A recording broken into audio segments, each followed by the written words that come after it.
Hey guys, tonight we journey deep into the humid embrace of the Mesoamerican jungle, a world lit not by flickering phone screens, but by the distant, silent blaze of a million stars. Picture yourself there, centuries ago, the air thick with the scent of damp earth and unknown blossoms. The only alerts you'll get are the screech of a howler monkey or the rustle of something unseen in the undergrowth. Honestly, given the jaguar situation and the distinct lack of bug spray, you probably wouldn't survive this particular historical deep dive for very long, not without a serious attitude adjustment and perhaps a large pointy stick. So, before you get comfortable, take a moment to like the video and subscribe, but only if you genuinely enjoy what I do here. I'd also love to see where you're listening from and what time it is in your corner of the world, so drop a comment below. Now, dim the lights. Maybe turn on a fan for that soft background hum, and let's ease into tonight's journey together. The air, even now, as you settle, feels heavy, like a warm, damp blanket settling over you. You're surrounded by an impenetrable wall of vegetation, leaves the size of dinner plates brushing against your shoulders as you imagine yourself pushing deeper into the wilderness. Above, the jungle canopy is a dense, interlocking puzzle of branches and foliage, so thick that only slivers of the true night sky peek through. But those slivers, oh, they are magnificent. Unpolluted by city glow, each star is a diamond, sharp and brilliant, against an inky velvet black. This is the world the ancient Maya knew, a world where the sky wasn't just a pretty backdrop. It was a living, breathing entity, a divine scroll on which the fate of gods and mortals was written.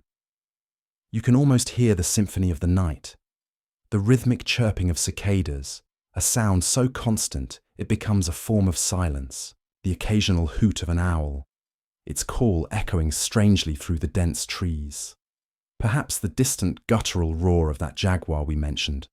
Best not to dwell on that too much. For the Maya, these sounds weren't just random animal calls. They were part of the cosmic orchestra, each creature, each rustle, potentially carrying a message from the gods who resided in the celestial realms.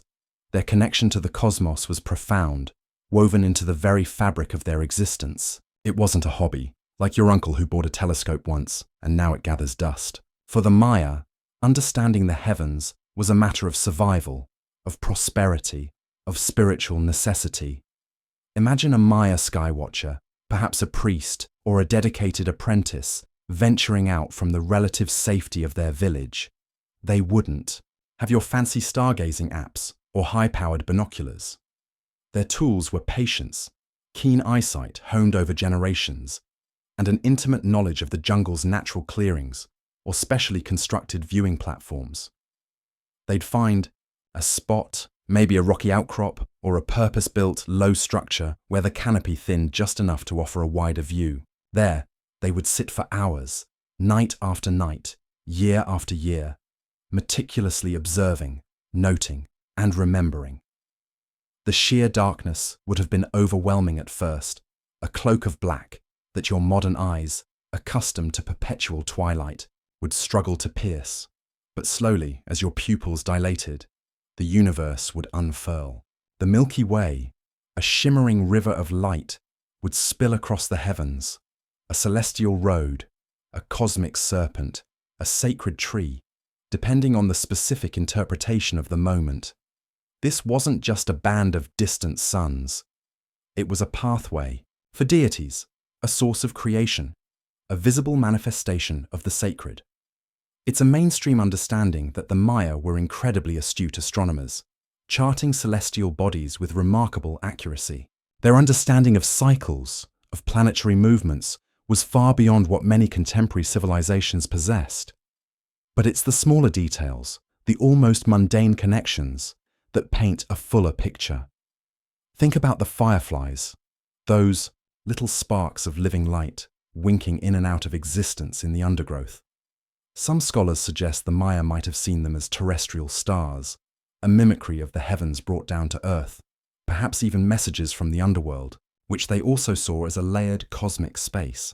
Historians still argue whether the primary motivation for developing such complex astronomical knowledge was purely agricultural, knowing when to plant and harvest, or if it was more deeply rooted in religious dogma and the need to appease powerful and sometimes fickle sky gods. It was likely a bit of both, a practical spirituality, where the sacred and the mundane danced a nightly waltz.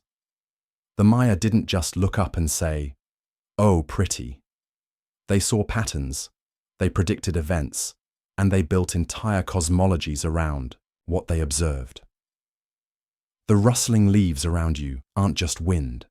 They might be the whispers of ancestors or the breath of a sky monster stirring. The darkness isn't empty, it's pregnant with meaning, with power, with the stories of creation and destruction. Their world was enchanted in a way we can barely comprehend, a stark contrast to our often disenchanted, brightly lit modern existence. You might swat at a mosquito buzzing near your ear. A Maya individual might have considered if that mosquito carried a specific omen, depending on the time of night or the phase of the moon. It's a level of interconnectedness that's both fascinating and, let's be honest, probably a little exhausting if you're just trying to get some sleep without being symbolically overburdened. Tonight, though, we embrace that gentle burden, that soft weight of ancient wonder. Let the sounds of the imagined jungle soothe you. The canopy above, with its tantalizing glimpses of starlight, isn't a barrier but a veil, hinting at the mysteries we're about to explore. The Maya didn't just see stars. They saw order, they saw divinity, and they saw themselves reflected in the grand, slow turning of the cosmos. They understood that their small lives were played out on a stage set by these celestial actors. And as you lie there, listening, perhaps you can feel a faint echo of that ancient awe, that sense of being a tiny part of something immeasurably vast and wonderfully complex. The journey has just begun, under this shared, albeit time-separated, jungle night sky. The air still hums with the unseen life of the jungle, a gentle, pervasive chorus. As you drift deeper into this Maya worldview, the sky above ceases to be a mere collection of distant, burning gas balls. For the Maya, that vast expanse was not empty space. It was a vibrant, teeming, and profoundly sacred realm. It was, in essence, alive. Imagine looking up and not seeing cold, indifferent stars, but the eyes of ancestors, the glittering scales of celestial beasts, or the footprints of gods on their cosmic journeys. This perception transformed the night sky from a scientific curiosity into a deeply personal and spiritual landscape. Their cosmos was multi-layered, often conceived as having 13 levels in the heavens and 9 in the underworld, Xibalba, each with its own resident deities and specific characteristics. The earthly realm, where you and the Maya skywatchers metaphorically stand, was just one plane in a much grander, interconnected cosmic structure. This wasn't a vague, poetic notion. It was a fundamental aspect of their reality. Every celestial event, from the predictable transit of Venus to the sudden appearance of a comet, was interpreted as an action within this living cosmos, often a direct communication from the gods. A shooting star wasn't just a piece of space, debris burning up. It might be a god throwing a cigar butt from the heavens, a surprisingly mundane image for such a divine act, but one that highlights the Maya tendency to humanize their deities, to make them relatable, even in their immense power. This is a mainstream historical fact. The Maya pantheon was rich and complex, with specific gods and goddesses associated with the sun, the moon, Venus, and various constellations, each having their own stories, temperaments, and demands. Itzamna, a creator god, was often linked to the sky itself, sometimes depicted as a celestial serpent or a two-headed caiman, bridging the heavens and the earth. You can almost feel the weight of this belief system. If the sky is alive and watching, then your actions on earth have cosmic repercussions. A failed crop wasn't just bad luck. It might signify displeasure from the maize god, who perhaps felt neglected. A victory in battle wasn't solely due to superior tactics. It was a sign of favor from a powerful war deity whose celestial counterpart Maybe Mars, or a particularly auspicious alignment of Venus, had been properly honored. This interconnectedness fostered a deep sense of responsibility, but also a constant low-level anxiety. Forget to perform the right ritual at the right celestial moment, and who knows what might happen. It's like forgetting to update your antivirus software, but with potentially world-ending consequences, or at least a very grumpy rain god. Consider the very air you're breathing in this imagined jungle. The Maya believed that Kur, a sacred life force or divine essence, permeated everything. Not just living beings like humans, animals, and plants, but also stones, mountains, bodies of water, and crucially, the stars and planets themselves. This Kur could be concentrated in certain places, objects, or individuals. Royal blood, for instance, was considered to be particularly rich in Kur, which is why bloodletting rituals, where kings and queens would offer their own sacred essence, to nourish the gods and maintain cosmic balance, were so important. Historians still argue whether these acts were primarily symbolic displays of power or genuinely believed to be essential for the universe's continued functioning. Perhaps the truth, as is often the case, lies somewhere in the messy middle. Now, for a quirky tidbit, some interpretations of Maya cosmology suggest that the celestial sphere was sometimes envisioned as the carapace of a giant cosmic turtle, with the constellations forming patterns on its shell. Imagine lying on your back, not looking at stars, but at the belly of an unimaginably vast, star-dusted turtle. It adds a certain whimsical, almost comforting layer to the awe. The Earth, in some myths, rested on the back of this turtle, or perhaps a giant caiman floating in a primordial sea. These creation stories, passed down through generations, reinforce the idea of a cosmos that wasn't static, but was born from divine interactions and continues to be shaped by them. The sounds of the night, the distant croak of a frog, the rustle of leaves, all become part of this living narrative. They aren't just background noise, they are the universe whispering its secrets, if only you know how to listen. The Maya skywatchers were the interpreters of these whispers. They weren't just scientists. They were diviners, theologians, and cosmic tour guides. Their role was to understand the intentions of these celestial beings, to anticipate their movements, and to advise the rulers on how to act in accordance with the grand cosmic plan. It's a lot of pressure, really. Imagine your weather forecaster also having to predict divine moods and geopolitical outcomes based on cloud formations. You'd probably give them a bit more respect, or at least a bigger umbrella. This living cosmos extended to the very concept of time.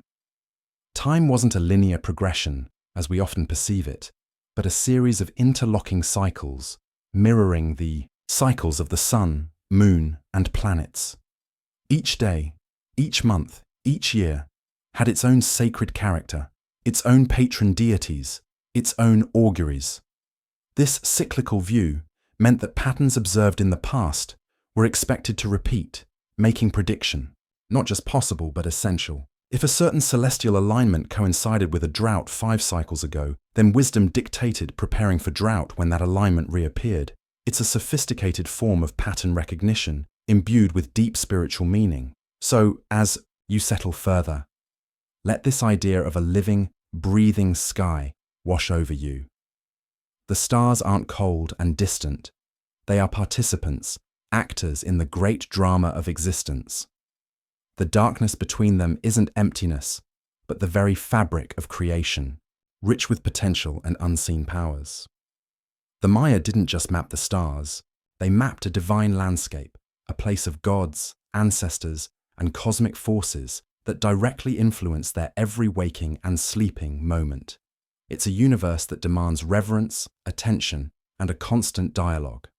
And in that dialogue, they found not just fear, but also a profound sense of order and belonging within a cosmos that was, for all its power, intimately connected to them.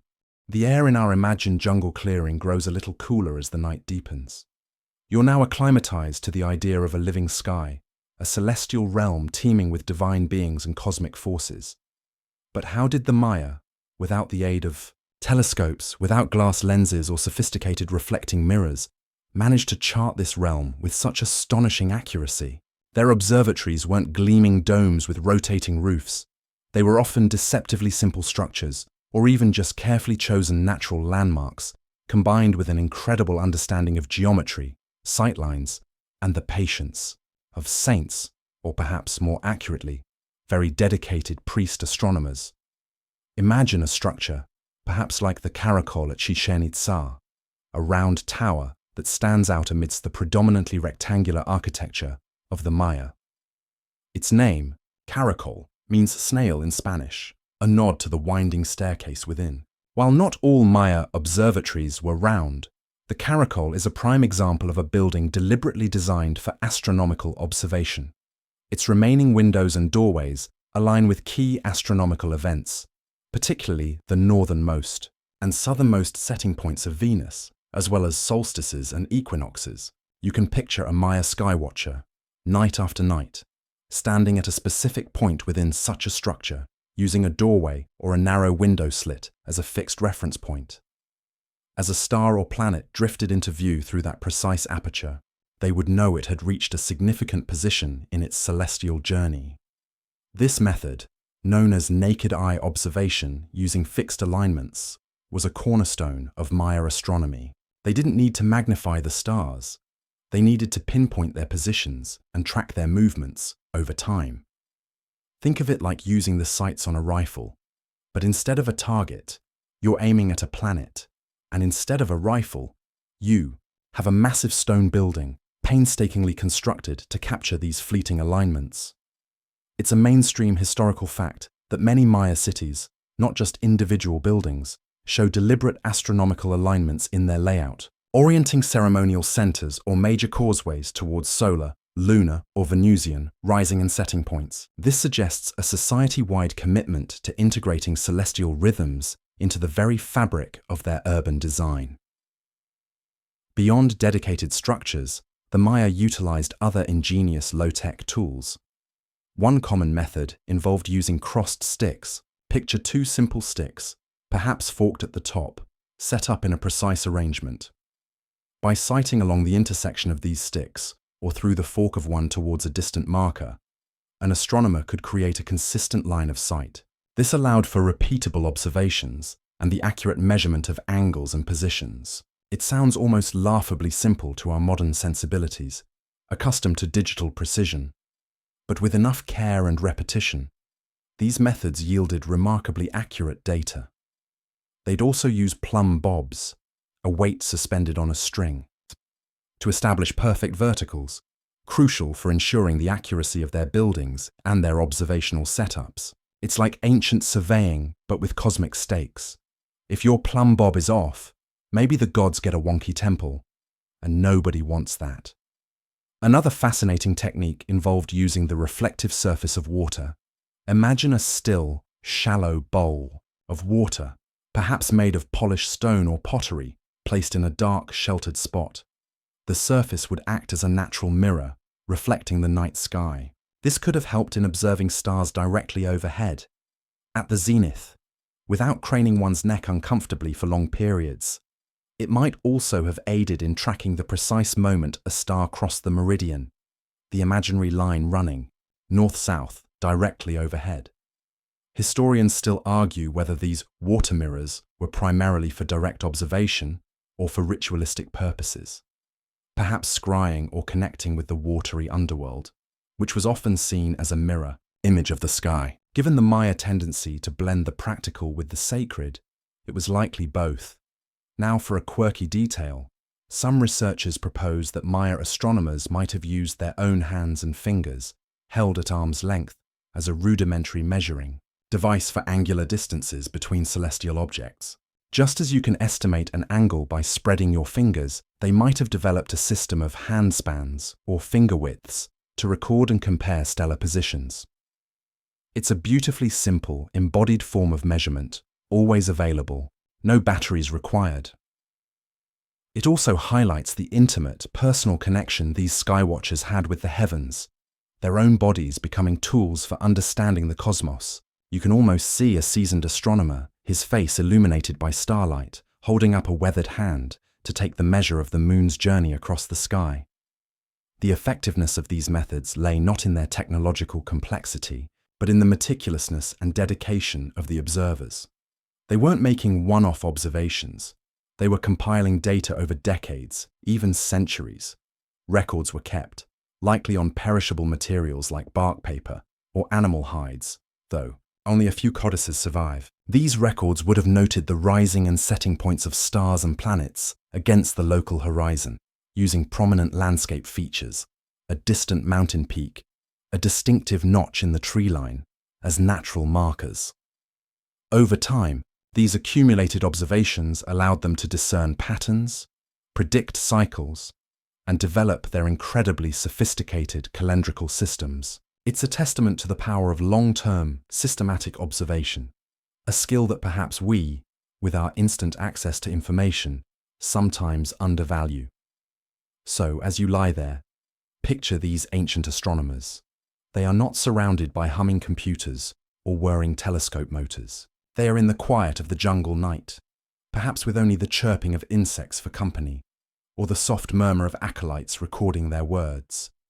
Their tools are stone, wood, water, and their own keen senses, honed by years of practice.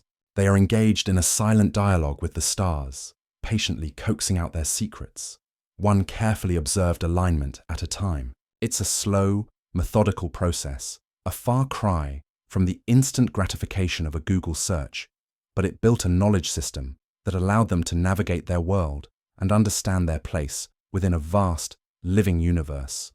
The simplicity of their methods belies the profundity of their achievements. The jungle night deepens, the air growing cooler, carrying the faint scent of damp earth and nocturnal blossoms. We've seen the living cosmos of the Maya and the ingenious, lensless methods they used to observe it. But who were these dedicated skywatchers? They weren't just curious hobbyists with a passing interest in the stars.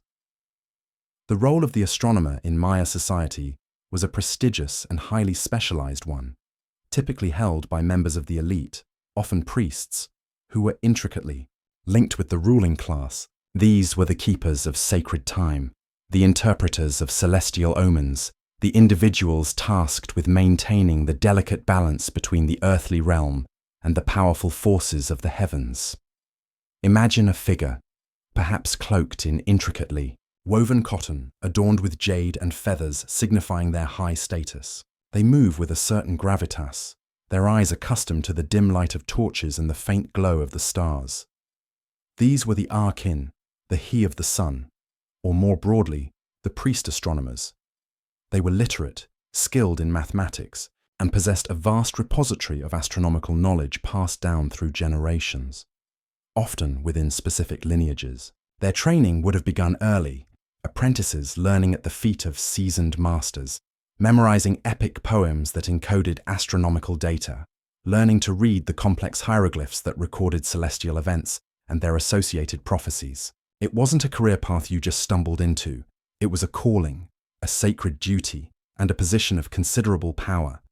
If the king needed to know the most auspicious day to go to war, or when to conduct a vital agricultural ceremony, he consulted these sky-savvy priests.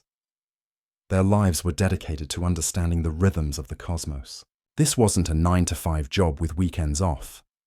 Observation was a nightly, yearly, lifelong commitment. They meticulously tracked the movements of the sun, the moon, Venus, Jupiter, Saturn, and Mars, the celestial bodies visible to the naked eye that moved against the backdrop of the fixed stars. This is a mainstream historical fact. Maya astronomers developed incredibly accurate tables predicting solar and lunar eclipses, as well as the complex cycles of Venus, which, as we'll see, held particular significance. Their understanding of the synodic period of Venus, the time it takes to reappear in the same spot in the sky as viewed from Earth, was astoundingly precise, off by only a few hours over centuries. This level of accuracy, achieved without sophisticated instrumentation, speaks volumes about their dedication and mathematical prowess. These priest astronomers were not just passive observers, they were active participants in the cosmic dialogue.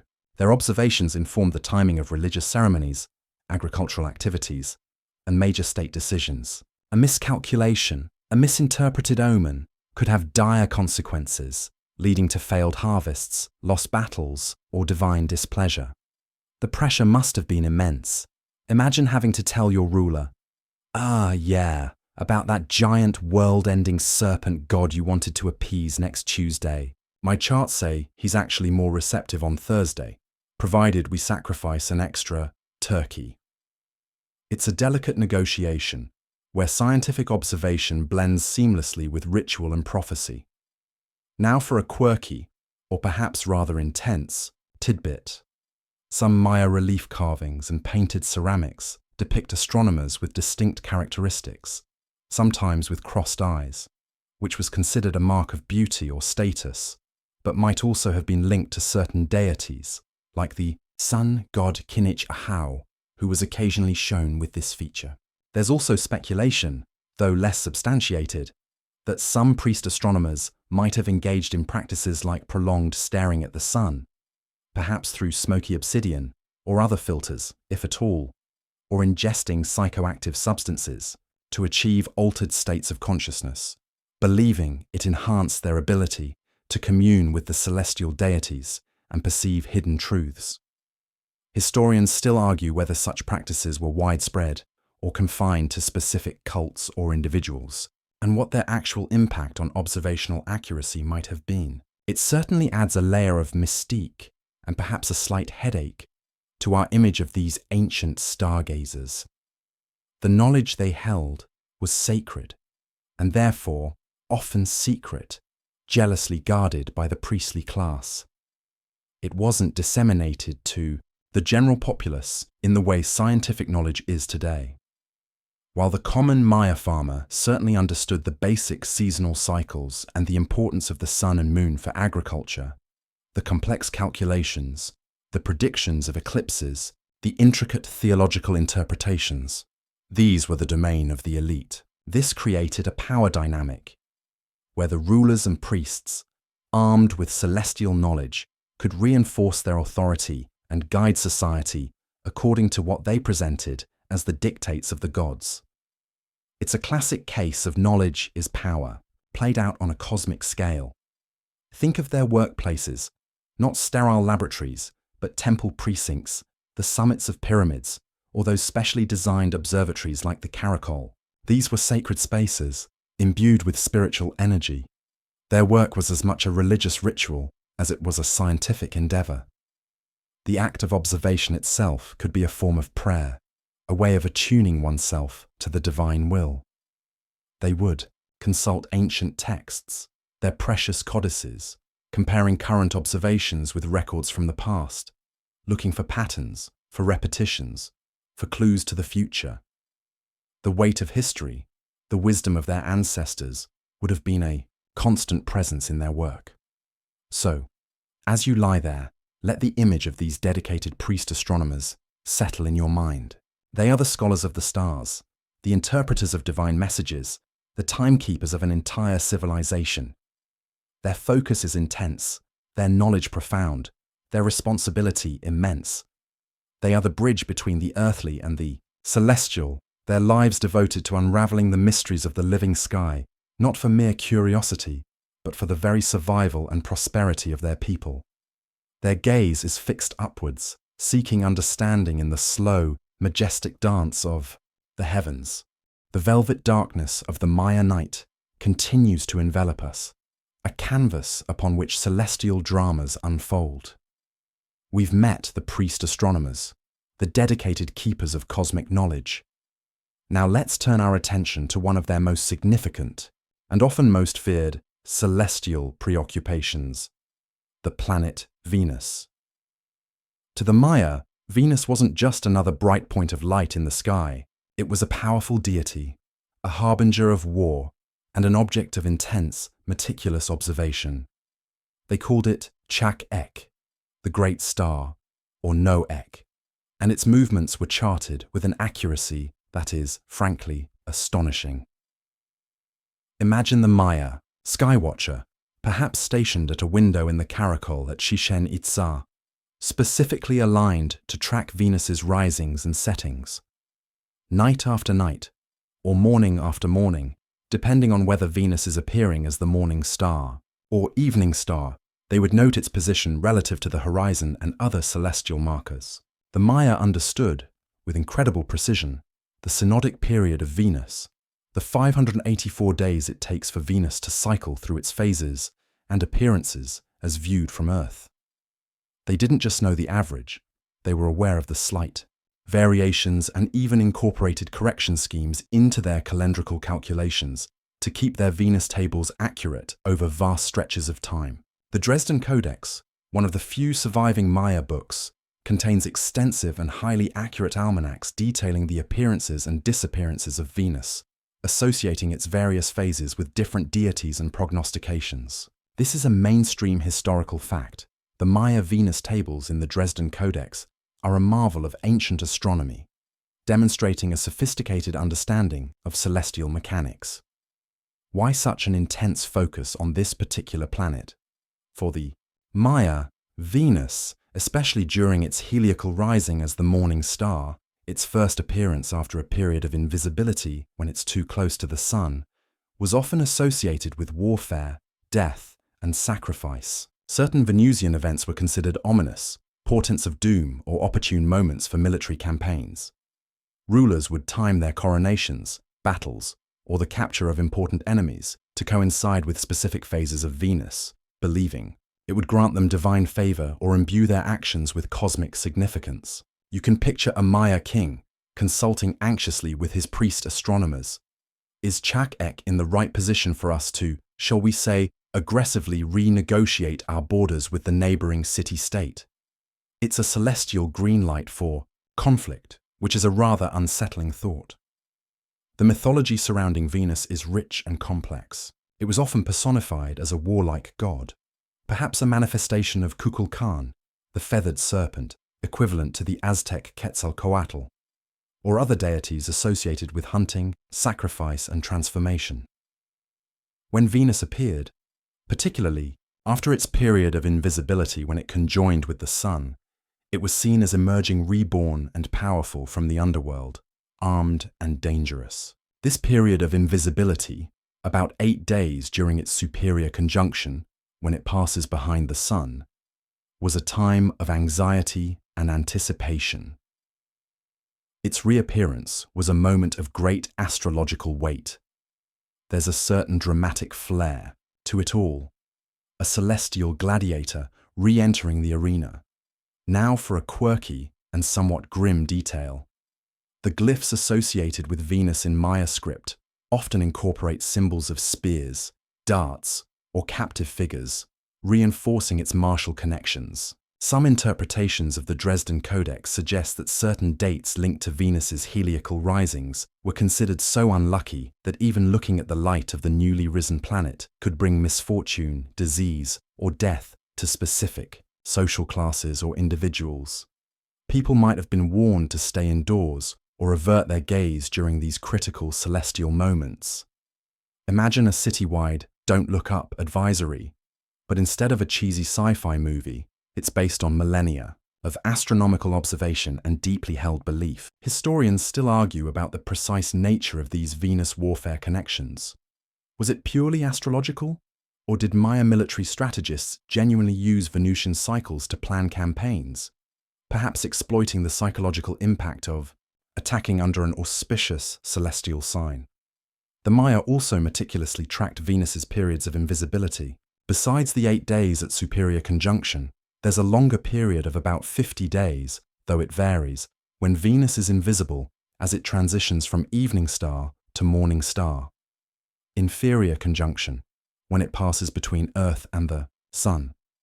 These disappearances and reappearances were laden with mythological meaning, often tied to journeys into the underworld and triumphant returns.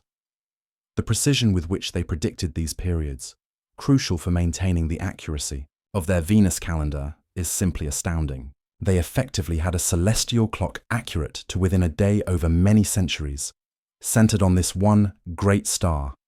It's a reminder that for the Maya, the sky wasn't just a beautiful spectacle, It was a dynamic realm directly influencing earthly affairs.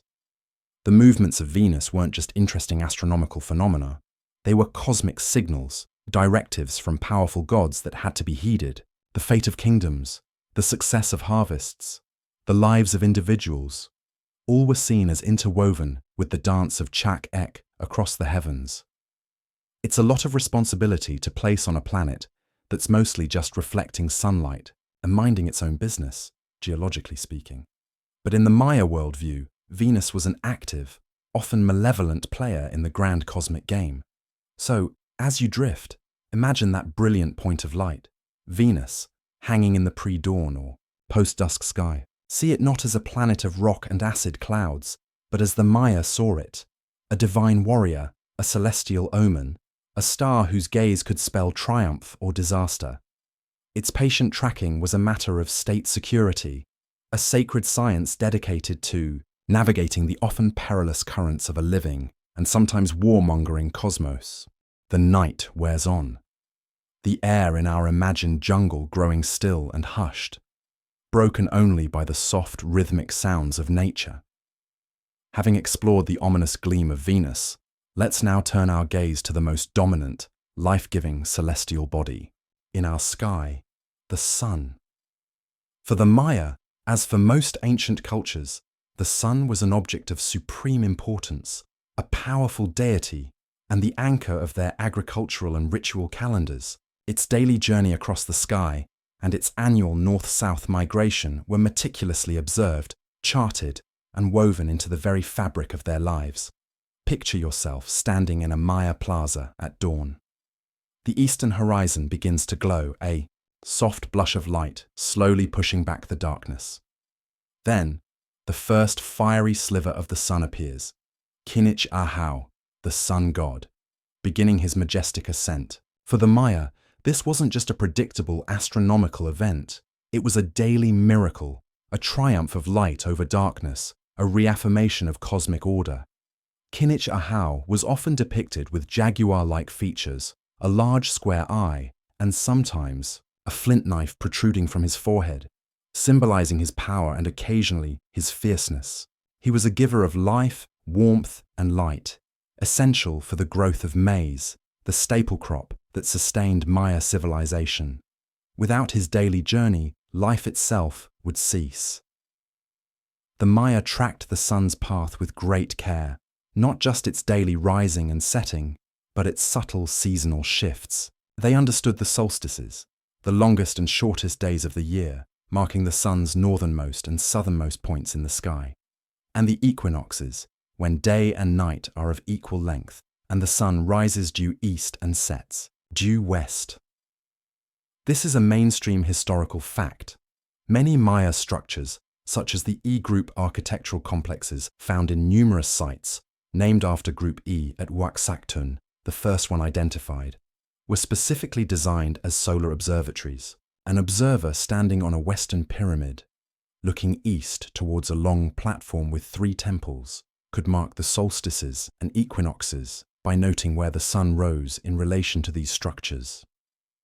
The sun would rise behind the northernmost temple on the summer solstice, the southernmost on the winter solstice, and the central one on the equinoxes. These alignments were crucial for agriculture. Knowing the precise timing of the solstices and equinoxes allowed the Maya to plan their planting and harvesting seasons accurately. In a region with distinct wet and dry seasons, getting the timing right was a matter of feast or famine. Imagine a priest astronomer, after weeks of observation, confidently announcing to the community, "The sun has reached its northern house. It is time to prepare the fields for the coming rains." This knowledge wasn't just practical, it was sacred. The agricultural cycle was deeply intertwined with the ritual cycle, and both were governed by the movements of Kinich Ahau. There was no real separation between farming and religion when it came to the sun. Beyond the major solar turning points, the Maya also paid close attention to the sun's zenith passage. In the tropical latitudes where Maya civilization flourished, there are 2 days a year when the sun passes directly overhead at noon, casting no shadows. This was a spiritually Significant event, a moment when the sun was perceived to be closest to the earth, perhaps even directly communicating with it. Some cities, like Zibelchaltun, have structures like the Temple of the Seven Dolls, which is oriented so that the rising sun on the spring equinox shines directly through its central doorway, creating a stunning visual spectacle. It's like a cosmic "you are here" map, highlighting their specific place under the sun's powerful gaze. Now for a quirky and perhaps slightly uncomfortable tidbit. The Maya believed that the sun, after setting in the west, journeyed through the underworld, Xibalba, during the night. In this nocturnal phase, he transformed into the jaguar god of the underworld, a fearsome entity associated with darkness, death, and sacrifice. So, the same life-giving deity who warmed their fields by day became a terrifying jaguar prowling the nether regions by night. It's a rather dramatic daily commute, involving a complete personality shift. Historians still argue about the full range of attributes and stories associated with this night-sun aspect, but it highlights the Maya understanding of duality, light and dark, life and death, as inherent parts of the cosmic cycle. The precision with which they tracked these solar events is remarkable. Their calendars, particularly the 365-day Hab calendar, were solar-based. While the Hab didn't incorporate a leap day in the same way our Gregorian calendar does, meaning it slowly drifted out of sync with the tropical year, their astronomers were certainly aware of this discrepancy. They likely used their observational data to make periodic adjustments or to know the true solar position for important rituals, even if the official calendar date had slightly diverged. It's like knowing your watch is 5 minutes fast, but you mentally adjust for it. The sun's journey was not just a clock or a farming guide. It was a narrative, a daily drama played out across the sky. Its path was the axis mundi for their daily lives. The east, where the sun was born anew each day, was associated with life and beginnings. The west, where it died and entered the underworld, was linked to endings and transformation. This directional symbolism permeated their art, architecture, and rituals. When you see a Maya ruler depicted facing a certain direction, it's often not arbitrary, but laden with meaning tied to the solar cycle. So as you rest, imagine that warm, life-sustaining glow. Feel the sun's energy, not just as physical warmth, but as the Maya felt it, a divine presence, a powerful god whose journey dictated the rhythms of their existence. From the grand alignments of temple complexes to the daily routine of a farmer tending his maize field, the sun was the undisputed king of the Maya sky, its path a sacred road mapping out the course of their days, their seasons, and their lives. As the deep stillness of our imagined Maya night continues, let's shift our gaze from the fiery drama of the sun and the warlike intensity of Venus to a gentler, more subtle celestial presence, the moon.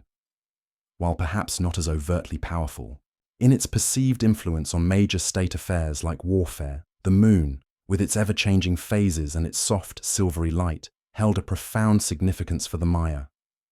It was intimately connected to goddesses, to cycles of fertility and growth, and to the rhythms of daily life, particularly for women.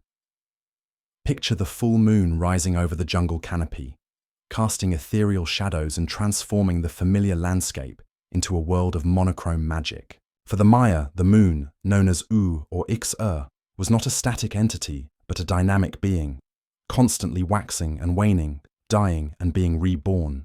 This cyclical nature resonated deeply with their understanding of time and life itself. The most prominent lunar deity was Ixchel, a powerful and multifaceted goddess associated not only with the moon, but also with childbirth, fertility, medicine, weaving, and even destructive forces like floods and storms. She was often depicted as an old woman, sometimes with jaguar claws or serpent headdresses, signifying her ancient power and connection to both creation and destruction. It's a bit like having a celestial grandmother who is both nurturing and capable of unleashing serious chaos if she's not in a good mood. The Maya meticulously tracked the lunar cycle, the roughly 29.5 days it takes for the moon to go from new moon to full moon and back again. This is a mainstream historical fact, Maya astronomers achieved remarkable accuracy in calculating the length of the synodic month. Their calendrical systems, particularly within the long count, often included lunar series glyphs that recorded the age of the current moon, how many days since the new moon, and the number of days in the current or preceding lunation, whether it was a 29-day or 30-day lunar month as they alternated. This allowed them to keep their lunar calendar remarkably in sync with the actual phases of the moon over very long periods. You can find these lunar series on many monumental inscriptions, underscoring the importance of lunar tracking for public and ritual purposes. The phases of the moon were imbued with specific meanings and influenced various activities. A new moon, nearly invisible, might have been a time for introspection or rituals related to beginnings and hidden things. The waxing moon, growing in light, was likely seen as a period of growth and increase, favorable for planting certain crops or starting new ventures. The full moon, in its complete luminescence, was a time of peak energy, perhaps associated with major ceremonies, harvests, or important community gatherings. The waning moon, diminishing in light, could have been linked to endings, reflection, or activities requiring a decrease or removal of something. It's a natural rhythm that many cultures have intuitively followed, but the Maya codified it with characteristic precision. Imagine Maya women, perhaps weavers or healers, looking to Ixchel and the phase of the moon for guidance in their crafts, or for auspicious times for childbirth. The moon's cycle, mirroring women's own cyclical nature, created a powerful symbolic connection. Midwives, in particular, would have paid close attention to the moon, believing its phases could influence the ease or difficulty of labor. It's a gentler, more domestic application of astronomy, but no less vital to the well-being of the community than tracking Venus for warfare. After all, ensuring the next generation arrives safely is pretty fundamental. Now for a quirky and rather charming tidbit. Maya mythology often depicted the moon as being tricked or outwitted by the sun, or being in a complex, sometimes contentious, relationship with him. One common tale involves the sun and moon as a married couple, or brother and sister, with the moon being less luminous because the sun, in a fit of jealousy, or as a punishment for some transgression, threw something at her face, or plucked out one of her eyes, dimming her light. Another story tells of a rabbit that lives on the moon, whose image can be seen in its markings, a belief shared by many Mesoamerican and East Asian cultures. This rabbit in the moon was sometimes seen as a companion to the lunar deity, or even a symbol of fertility itself. So, next time you look at the moon, try to find the rabbit. You'll be connecting with an ancient Maya and global tradition. Historians still argue about the full extent of the moon's influence on Maya agricultural practices beyond general associations with growth cycles. While the sun was clearly paramount, for the main planting seasons, the moon might have governed the timing for planting specific types of crops, or for activities like pruning or harvesting, based on beliefs about lunar influence on a sap flow or plant vitality. It's an area where folklore and practical, observation-based knowledge likely intertwined. The gentle glow of the moon also provided the primary source of light for nighttime activities, before the widespread use of torches or fires became too resource-intensive for everyday use away from ceremonial centers. Travel at night, if necessary, would have been far easier and safer during the fuller phases of the moon. Its soft light would have also played a role in nocturnal rituals or storytelling sessions, creating an atmosphere of mystery and magic. Imagine a village elder, their face illuminated by moonlight, recounting ancient myths to a rapt audience of children, the shadows dancing like spirits in the periphery. So, as you settle deeper into relaxation, let the soft, silvery light of the Maya moon wash over you. Feel its gentle, cyclical rhythm. It's a celestial body that speaks not of war and conquest, but of birth, growth, healing, and the quieter, more intimate aspects of life. Its phases marked a different kind of time, a rhythm that connected the Maya to the natural world and to the enduring power of the feminine divine. In its gentle glow, they found guidance, comfort, and a reflection of their own cyclical existence. The jungle night remains your sanctuary. the air filled with the subtle symphony of unseen creatures. We've basked in the sun's vital energy and the moon's gentle glow and felt the ominous presence of Venus.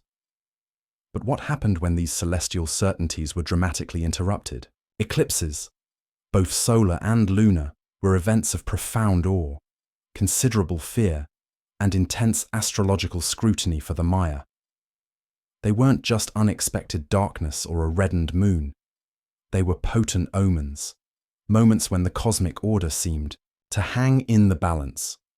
Imagine the scene: a bustling Maya marketplace, the sun high and hot overhead, life proceeding as normal. Suddenly, a shadow begins to creep across the face of the sun. At first, perhaps, it's a subtle dimming, easily missed. But as the moon's silhouette inexorably advances, a strange twilight descends. Birds might fall silent or return to their roosts, confused. A chill could enter the air. For people who understood the sun as a powerful god, Kinnichahau, seeing him devoured, even temporarily, must have been terrifying. This wasn't just a visual spectacle, it was a potential cosmic crisis. The Maya word for eclipse, chi'ibalkin for a solar eclipse, can be translated as to eat the sun. It's a vivid, visceral image of a celestial attack. The Maya, through centuries of meticulous observation and calculation, became remarkably adept at predicting eclipses. This is a mainstream historical fact. The Dresden Codex contains highly accurate eclipse warning tables, which could predict solar, and by extension, lunar, eclipses with considerable precision over long periods. These tables listed dates on which eclipses were possible, allowing priest astronomers to be prepared. They understood that solar eclipses could only occur at a new moon, and lunar eclipses only at a full moon, and that they happened when the moon crossed the ecliptic, the sun's apparent path across the sky at these times. While they couldn't predict the exact path of totality for a solar eclipse over the Earth, they knew when the dangerous eclipse seasons were. It's like knowing there's a dragon in the neighborhood, even if you don't know exactly which house it's going to breathe fire on. When an eclipse occurred, it was seen as a period of great danger. Deities associated with destruction and the underworld were thought to be active. Pregnant women were considered particularly vulnerable, and rituals would have been performed to protect them and their unborn children, perhaps fearing that the biting of the sun or moon could cause deformities like a hair lip, a condition sometimes associated with eclipses in Mesoamerican folklore. People might bang drums, shout, and make noise to try to scare away whatever malevolent forces were attacking the celestial body. The idea was to assist the sun or moon in its struggle, to help it re-emerge victorious. Imagine the cacophony, a whole community engaged in a ritual battle to save their celestial deities. Lunar eclipses, chi'ibal, to eat the moon, were also viewed with apprehension, though perhaps not with the same level of immediate terror as a solar eclipse. The blood moon, when the eclipsed moon takes on a reddish hue, would have been particularly ominous, likely associated with strife, disease, or ill omens for the ruling dynasty. Since lunar eclipses are visible over a much wider area of the Earth than solar eclipses, more people would have witnessed them, making their interpretation and the associated rituals widely known. Now for a quirky and somewhat unsettling tidbit. Some scholars suggest that during eclipses, especially solar ones, there might have been an increase in human sacrifice in some Maya city-states. The logic, grim as it is, would be that such a profound cosmic disturbance required an equally profound offering to appease the angered gods, or to help restore balance. If the sun god was being eaten, perhaps a powerful offering of human life, force, could help him fight back or appease the entity attacking him. Historians still argue about the frequency and specific context of human sacrifice linked to eclipses, as direct evidence is often inferential, but the association with times of cosmic crisis is plausible within the Maya belief system. It's a stark reminder that their relationship with the cosmos, while deeply intellectual, could also manifest in profoundly visceral and disturbing ways. The ability to predict these dreaded events gave enormous power to the priest astronomers and, by extension to the rulers they served. If the priest could announce, "In 10 days the sun will be attacked, but fear not, for we will perform the sacred rituals to ensure its rebirth," it would dramatically reinforce their authority and the perception that they had a special connection to and influence over the divine. When the sun inevitably returned after the eclipse, it would seem as though their rituals had worked, further solidifying their power. It's a bit like a stage magician who knows how the trick works, but the audience is convinced it's real magic. Except the stakes here were cosmic. The eclipse tables in the Dresden Codex are not just lists of dates.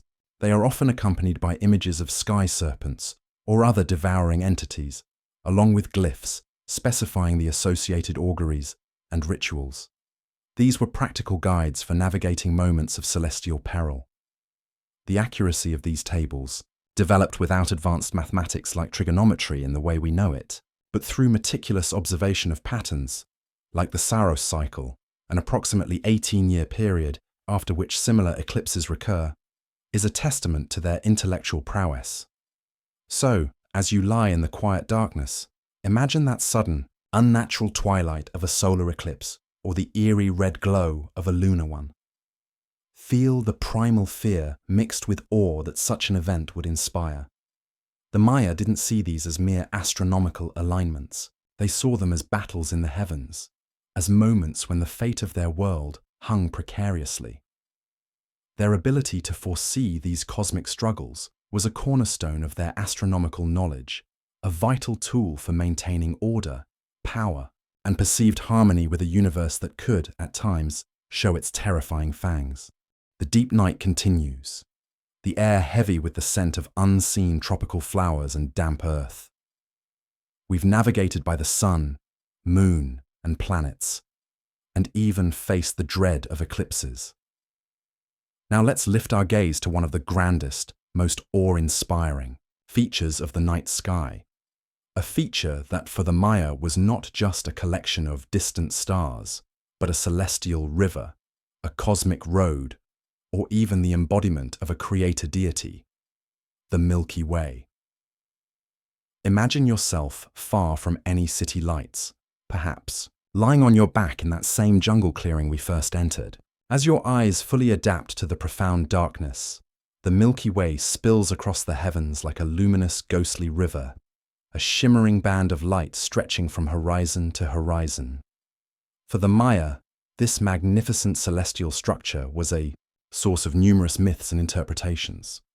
It wasn't a static backdrop. Its appearance and orientation changed throughout the night and with the seasons, and these changes were imbued with deep meaning. They called it by various names, including Sak Bay, White Road, or Waka Chan, Raised Sky or Sixth Sky, possibly referring to a celestial world tree. One of the most prominent interpretations saw the Milky Way as a colossal, cosmic world tree, often a Kaba tree, whose roots delved into the underworld, Sibalba, its trunk connecting the earthly plane and its branches reaching high into the celestial realm of the gods. This world tree, or yakshe, was a central axis of the Maya cosmos, a conduit for spiritual energy and a pathway for souls and deities moving between the different cosmic layers. When the Milky Way stood vertically in the sky, often around the winter solstice, it would have powerfully evoked this image of the world tree connecting all realms. You can almost feel the immense scale of this cosmic tree, its starry branches, sheltering the entire universe. It's a rather more comforting image than a giant sky-eating serpent for sure. Another common understanding, particularly when the Milky Way arched overhead, was that of a celestial canoe, or a great caiman monster, floating in the primordial waters of creation. This is a mainstream historical fact. Many Maya iconographic depictions, particularly those related to creation myths or the journeys of gods, feature a celestial canoe carrying deities across the sky, often identified with the Milky Way. The maize god, for instance, is sometimes shown being paddled in this canoe as part of his resurrection cycle. The canoe itself might be depicted as a skeletal serpent or a caiman, emphasizing its connection to both the watery underworld and the starry heavens. It's a divine ferry service, if you will, for the gods on their important cosmic business. The changing orientation of the Milky Way throughout the night was also significant. When it stretched east-west, it might have represented the ecliptic plane, the path of the sun, moon, and planets, or a great celestial serpent. Its rifts and dark patches, caused by interstellar dust clouds, were not seen as empty spaces, but were incorporated into their celestial narratives, perhaps as caves, mouths of monsters, or other features of the cosmic landscape. The Great Rift, or Dark Rift in the Milky Way, particularly prominent in the constellation Sagittarius, was sometimes interpreted as the mouth of a cosmic monster or the entrance to Xibalba. It's like finding shapes in clouds, but with much higher stakes and a much more elaborate backstory. Now for a quirky and rather beautiful tidbit. Some scholars suggest that the Maya saw the cloudy appearance of the Milky Way not just as stars, but as the breath or smoke from the cigars of the gods, or perhaps the smoke from sacred incense burned in the heavens. Imagine the gods casually puffing away, their exhalations forming this magnificent, shimmering band across the sky. It adds a touch of divine domesticity to the grandeur of the cosmos. Alternatively, it might have been seen as the spilled corn gruel of creation, a nourishing celestial substance. Historians still argue about the specific regional variations and the evolution of these interpretations, as Maya cosmology was not monolithic, but varied across time and different city-states. The Milky Way also served as a kind of celestial backdrop, against which other astronomical events unfolded. The positions of planets or the occurrence of meteors could be noted in relation to specific features of the Milky Way, adding another layer to their observations. For instance, if Venus appeared near a particularly bright bulge in the Milky Way, that conjunction might have had a special augury. It was the grand stage for the celestial drama. The sheer visibility of the Milky Way in the unpolluted skies of ancient Mesoamerica would have been breathtaking, far more impressive than what most of us can see today. It would have been a constant, undeniable presence in their night sky. A daily, or rather nightly, reminder of the vastness and complexity of the cosmos they inhabited. Its slow, majestic wheeling across the sky throughout the night would have been another grand clock, marking the passage of hours and seasons. So, as you lie there, drifting, picture that magnificent river of light arching over you. See it not just as countless distant suns, but as the Maya saw it, a sacred white road trodden by gods, the sprawling branches of a cosmic caber tree connecting all worlds, or a divine canoe sailing across an ocean of stars. Feel its ancient, silent presence, a shimmering testament to the beauty and mystery that the Maya sought to understand. A celestial pathway leading them ever deeper into the heart of their living universe. It's a sight that inspires humility and wonder, then as now. The night air remains cool and still, the sounds of the jungle a soft, lulling murmur. We've journeyed along the Milky Way's celestial river, and now it's time to explore the smaller, yet equally fascinating patterns that the Maya saw in the scattering of stars, their constellations. While we inherit many of our familiar constellation names and shapes from Greek and Roman traditions, the Maya had their own unique stellar groupings, their own celestial menagerie, reflecting their environment, mythology, and worldview. Looking up, they didn't see a hunter, a bull, or a set of twins in quite the same way we do. Imagine a Maya skywatcher pointing towards a particular cluster of stars. They wouldn't be tracing out Orion's belt or the Big Dipper. Instead, they might be identifying a celestial peccary, a type of wild pig, a turtle, a scorpion, a pair of copulating turtles, yes, really, or the rattle of a rattlesnake. This is a mainstream historical fact. Maya constellations were drawn from the flora, fauna, and cultural objects of their immediate world. This made the sky a familiar, relatable landscape, even as it was a divine one. The stars weren't just abstract points. They formed meaningful pictures that resonated with their daily lives and sacred stories. For example, the constellation we know as Gemini, the twins, was seen by some Maya groups as a peccary. The Pleiades star cluster, a globally recognized Grouping was often identified by the Maya as the rattle of a rattlesnake's tail, called tzab. This rattlesnake's rattle, the Pleiades, was particularly important. Its heliacal rising, first appearance in the dawn sky after a period of invisibility, just before the rainy season, in some regions made it a key agricultural marker. When tzab appeared, it was time to burn the fields in preparation for planting maize. So, a celestial rattlesnake's tail was, in a very practical sense, a signal to start the agricultural year. It's a wonderfully pragmatic bit of celestial symbolism, a cosmic alarm clock that looks like a snake's behind. The Maya didn't just see animals and objects. They also saw depictions of their gods and mythical events in the stars. Parts of what we call Orion, for instance, particularly the 3 stars of Orion's belt, were often associated with a celestial turtle, or sometimes with 3 hearthstones, representing the primordial hearth of creation at the center of the cosmos. The nebula below Orion's belt, M42, might have been seen as the smoke rising from this cosmic fire. You can almost picture the creation story playing out nightly, with the celestial hearth glowing faintly in the star-filled sky. Now for a quirky and frankly adorable tidbit. One of the most charming proposed Maya constellations is that of a firefly.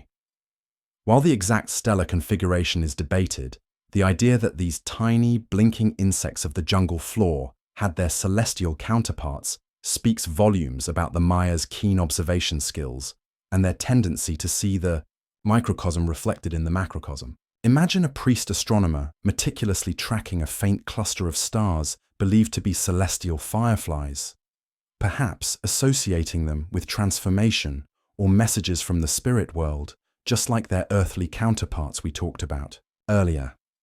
Historians still argue about the definitive identification of many Maya constellations, as much of this knowledge was orally transmitted or recorded in perishable codices that haven't survived. Glyphic inscriptions and astronomical scenes on pottery offer clues, but piecing together the complete Maya star map is an ongoing scholarly endeavor. It's also important to note that, unlike the Greek system, which largely focuses on dot-to-dot, pictures made from bright stars, the Maya also recognized dark constellations. These were shapes formed not by stars, but by the dark patches and dust lanes within the Milky Way. We touched on this with the Great Rift, but other, smaller dark clouds were also given identities, perhaps a dark jaguar, a celestial toad, or the silhouette of a god. This is a concept shared with some other cultures, notably in the Andes, and it shows a sophisticated appreciation for the entire texture of the night sky, not just its brightest points. It's like appreciating the negative space in a painting. The stories woven around these constellations would have been rich and varied, passed down through generations. A celestial turtle might be linked to creation myths, or the earth itself. A scorpion in the sky could be a potent omen, perhaps associated with a particular deity or a specific time of year when real scorpions were more active. These star stories served as mnemonic devices, helping to remember the positions of stars and their seasonal appearances, but they also reinforced cultural values, beliefs, and the Maya understanding of their place in the universe. Imagine children huddled around a fire, listening to elders recount the adventures of the celestial peccary, or the reason the cosmic turtle carries the hearthstones on its back. So, as you lie there, try to unlearn for a moment the familiar constellations you might know. Instead, populate the darkness above with a different cast of characters. A stealthy jaguar moving through the dark rifts of the Milky Way, the glittering rattle of a celestial serpent, the steadfast glow of the cosmic hearthstones. The Maya sky was a reflection of their world, teeming with the animals, objects, and sacred narratives that shaped their lives. Their stars told different stories, stories born from the heart of the Mesoamerican jungle, stories that connected them intimately to the rhythms and mysteries of their unique celestial landscape. The night deepens further, the air imbued with the quiet wisdom of ages. We've explored the individual celestial actors and the star pictures of the Maya sky. Now, let's try to grasp the grand framework they used to organize all this celestial motion and weave it into the fabric of human history. their intricate and awe-inspiring calendar systems, particularly the long count. It's a system that speaks of vast cycles of time, far beyond individual human lifespans, reflecting a truly cosmic perspective. You might be familiar with the Maya calendar primarily through the lens of the 2012 phenomenon, which was, let's be clear, a modern misinterpretation. But the reality of Maya calendrics is far more fascinating and less apocalyptic. They didn't just have one calendar, they had several interlocking systems that worked together like a set of cosmic gears. The two most commonly used for everyday and ceremonial purposes were the 260-day Tzolk'in, the sacred almanac or count of days, and the 365-day Hab, the vague solar year, similar to our own, but without a regular leap day.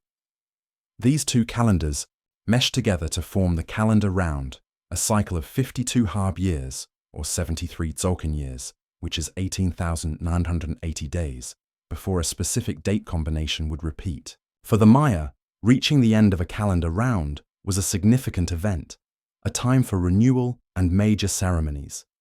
Think of it as a really big anniversary, one that only comes around every 52 years.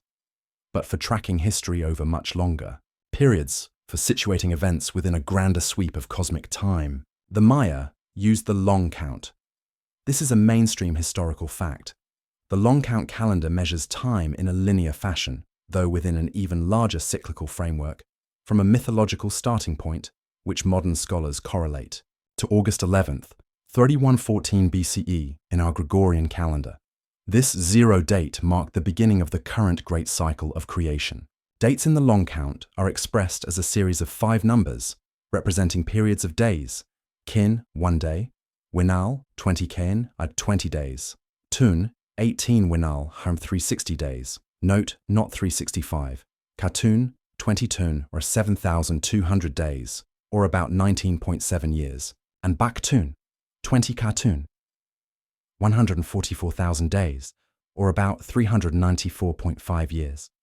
So, a long count date might look something like 13.0 Mranjo, which marked the completion of the 13th Baktun and the start of a new one on December 21st, 2012, the date that caused all the fuss. For the Maya, this wasn't an end-of-the-world scenario, but rather the completion of a significant cycle, much like our own odometer flipping over from 99,9999 to 100,000.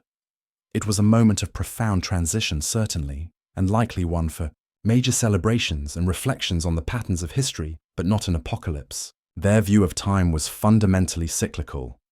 Great cycles began, unfolded and ended, only to give way to new ones. It's a much more sustainable and less stressful way to view cosmic time than waiting for a definitive game over. Imagine a Maya scribe meticulously carving a long count date onto a stone stela, commemorating a king's accession or a significant victory. Each glyph for the Baktuns, Katuns, Tuns, Winals, and Kins would be carefully rendered, placing this event not just in local memory, but within the vast unfolding tapestry of cosmic history. It lent a sense of immense gravitas and permanence to the reigns of rulers and the achievements of their city-states. King Smoking Squirrel ascended to the throne on 9/15/10.Ro. It sounds impressive, doesn't it? Even if Smoking Squirrel isn't the most regal name by modern standards. Now for a quirky, or perhaps mind-boggling tidbit. The Maya actually conceived of even larger time periods beyond the Baktun. Inscriptions at Palenque, for instance, mention Pictuns, 20 Baktuns, Kalabtuns, 20 Pictuns, Kinchiltuns, 20 Kalabtuns, and even Alautuns, 20 Kinchiltuns. An Alautun is a staggering 40,000 days, or about 63 million years. While these higher-order cycles weren't used for everyday dating, their existence in Maya thought demonstrates a profound engagement with deep time, with timescales that dwarf human history and approach geological or even cosmic scales. Historians still argue about the precise philosophical or mythological significance of these immense cycles, but they certainly show a civilization comfortable with thinking really big about time. It makes our millennium feel like a long, Weekend. The long count provided a stable framework for recording historical events and for making long-range astronomical predictions. By anchoring their observations of Venus, the Moon, or eclipse cycles to long count dates, Maya astronomers could track these phenomena over many centuries, refining their calculations and understanding of celestial mechanics.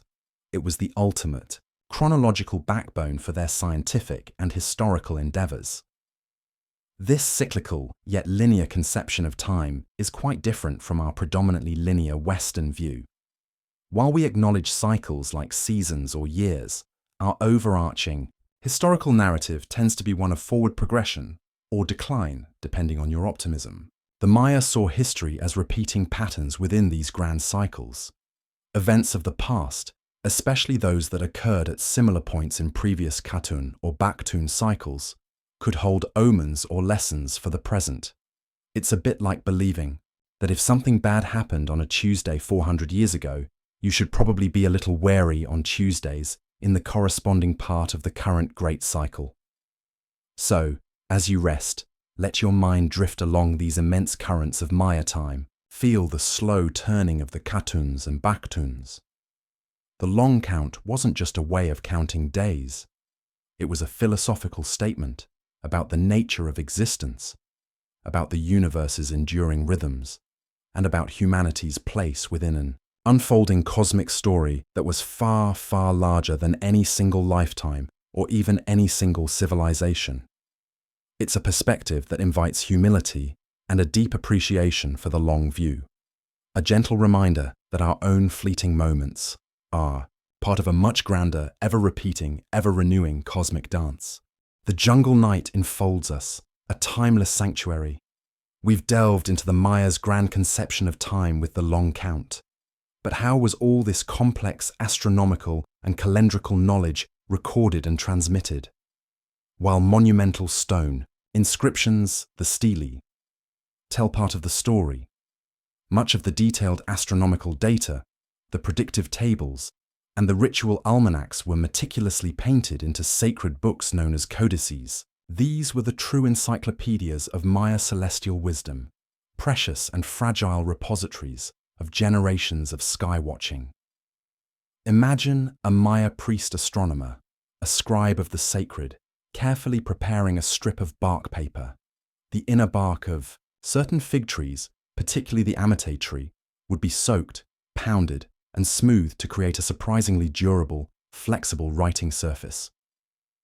This long strip would then be folded accordion style, like a screen, to form the pages of a codex. On this pale surface, using fine brushes made from animal hair and vibrant mineral and organic pigments, black from soot, red from iron oxide, blues and greens from clays and plants, they would inscribe intricate hieroglyphs and vivid imagery. These weren't just pretty pictures, they were dense compilations of data, calendars, prophecies, and rituals. Looking at a page from a Maya codex is like looking at a condensed burst of information, a beautiful but incredibly complex spreadsheet from an ancient world. Only 4 of these Maya codices are known to have survived the ravages of time, humidity, and the tragic book burnings carried out by Spanish conquistadors and clergy, who viewed them as works of idolatry. These survivors are the Dresden Codex, the Madrid Codex, the Paris Codex, and the Grolier Codex, now sometimes called the Maya Codex of Mexico, its authenticity having been more recently confirmed after long debate. This is a mainstream historical fact. The Dresden Codex in particular is a treasure trove of astronomical information. It contains highly accurate tables for predicting the cycles of Venus, as we discussed, lunar eclipses, and possibly movements of other planets like Mars and Jupiter. It also includes almanacs for divination, rituals, and agricultural cycles, all interwoven with depictions of gods and goddesses. It's considered the most comprehensive of the surviving codices in terms of astronomical content. Studying these codices is like peering directly into the intellectual world of the Maya elite. You can see their systematic approach to observation, their mathematical sophistication, and their deep belief in the interconnectedness of celestial events and earthly affairs.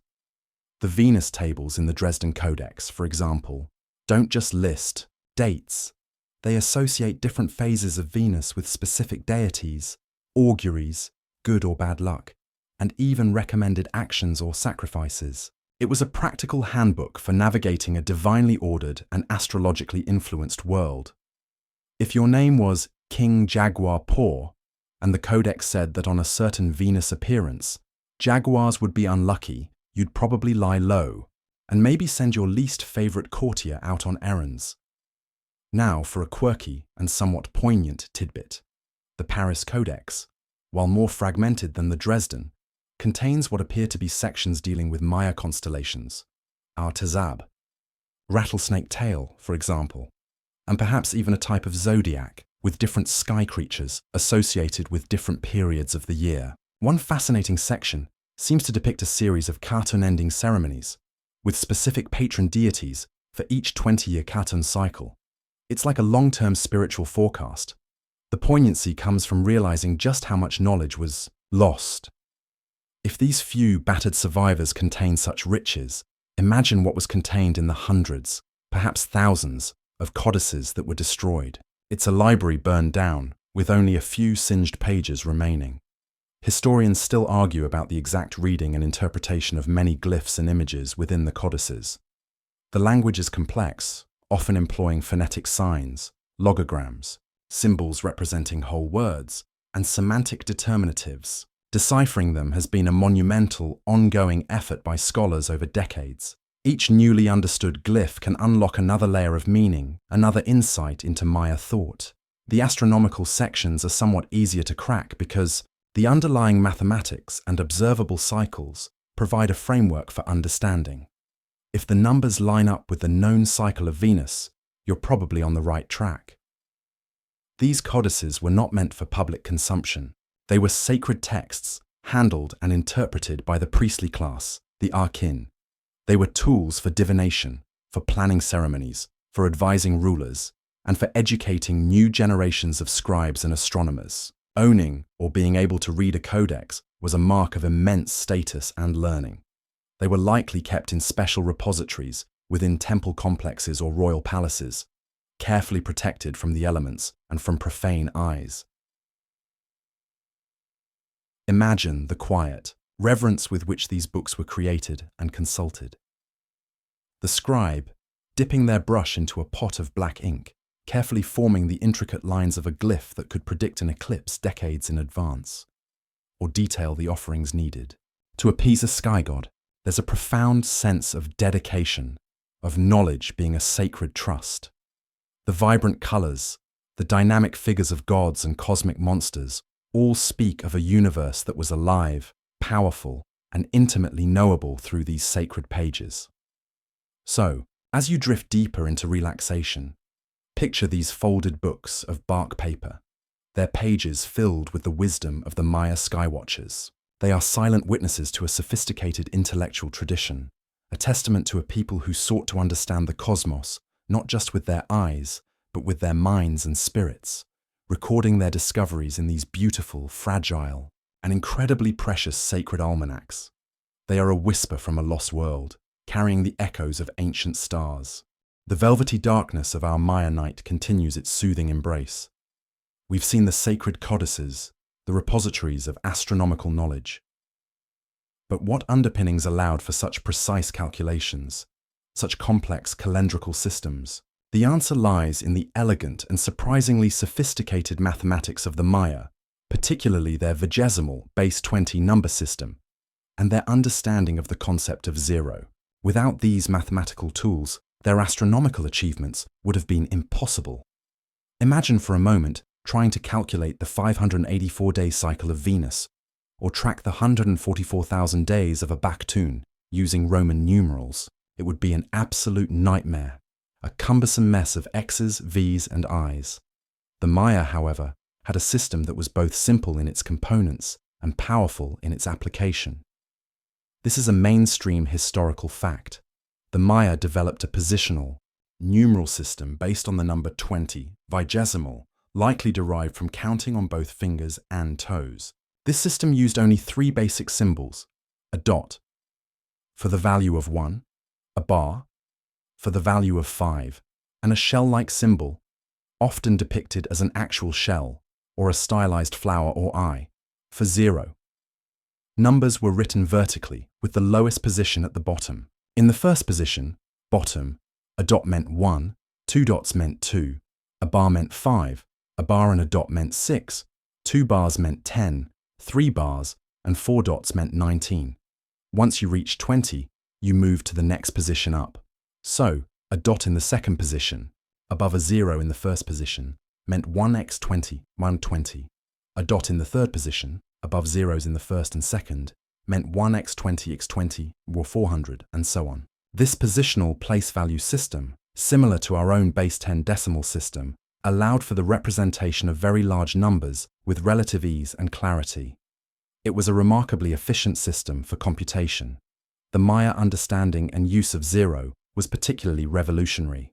While the concept of 0 as a placeholder was independently developed in a few other cultures, notably Babylonia and India, from whom we eventually inherited it via the Arabs, the Maya were among the earliest to use it systematically. Their shell symbol for 0 wasn't just a placeholder to distinguish, say, 2 from 20 or 200. It was a true numerical concept.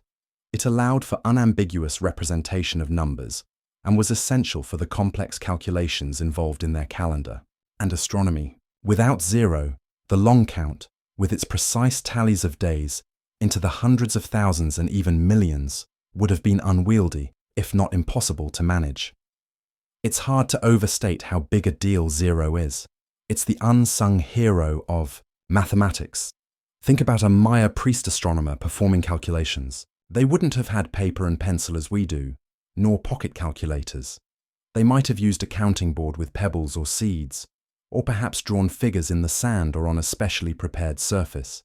Arithmetic operations, addition, subtraction, and likely multiplication and division, though their exact methods for these are less well understood, were performed using this base 20 system. The relative simplicity of adding and subtracting dots and bars would have made many calculations more straightforward than with more cumbersome numeral systems. Imagine adding 17, 3 bars, 2 dots, and 8, 1 bar, 3 dots. You combine them, get 4 bars and 5 dots. Since 5 dots make a bar, you convert that, ending up with 5 bars, which is 25. Easy peasy, once you get the hang of it. Now for a quirky, or rather, an aha detail. The slight irregularity in the long count system, where the third position, the ton, is 18 winals, 18x20, or 360 days, instead of 20 winals, which would be 400 days, is a deliberate modification. This made the ton very close to the length of the solar year, 365 days, making the long count more easily relatable to the annual cycle, which was so crucial for agriculture and ceremony.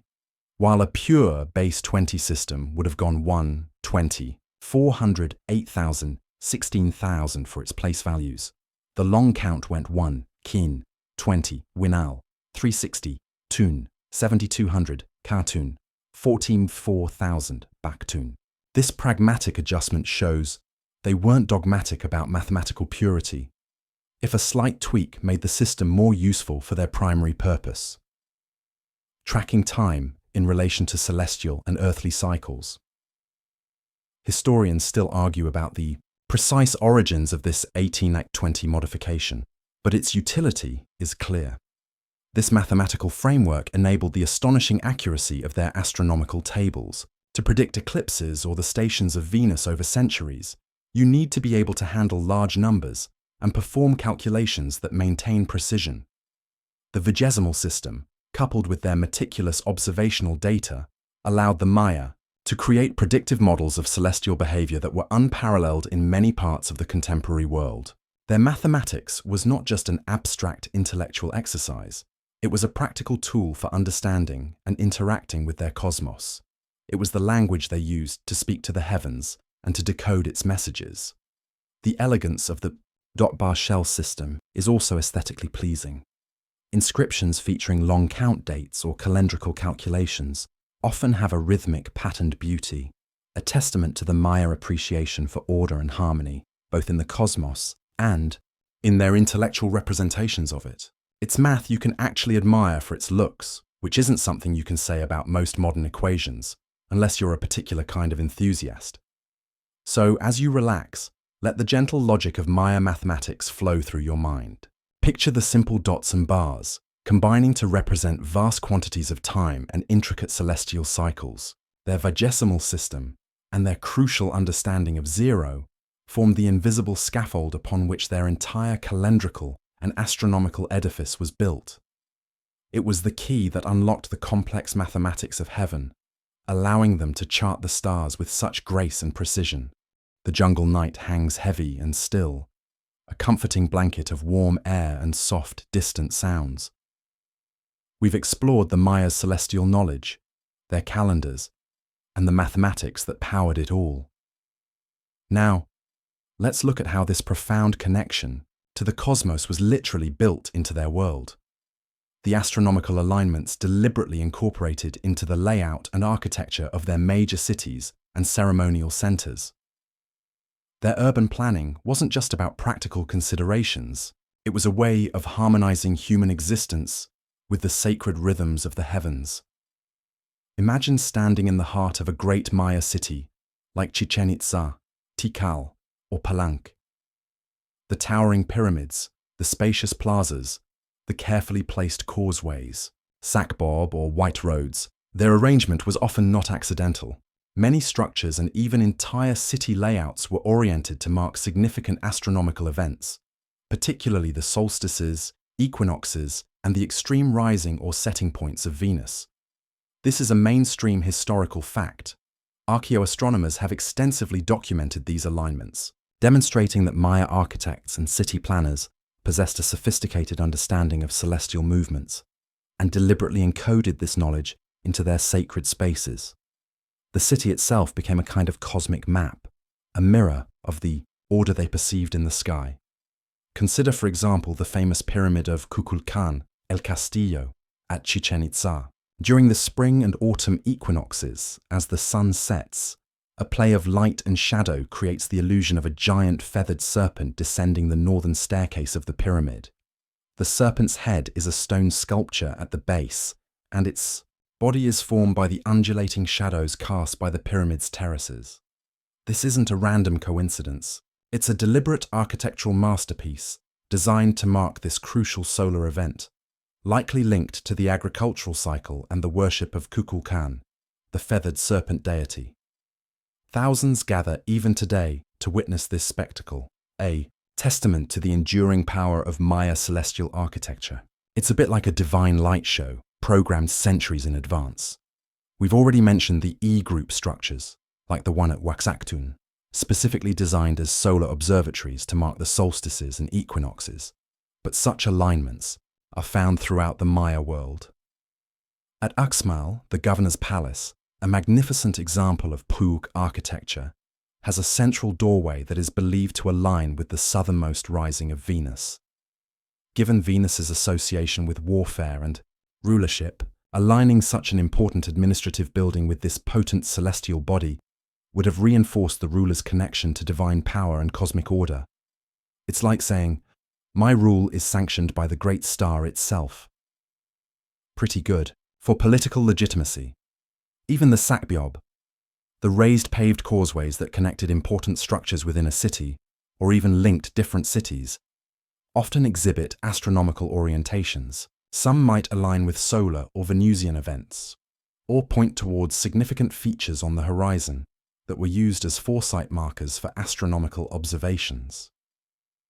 Walking along such a causeway would have been not just a journey through physical space, but a symbolic journey aligned with cosmic pathways. Imagine a procession moving along a sakbe oriented towards the rising sun on the summer solstice.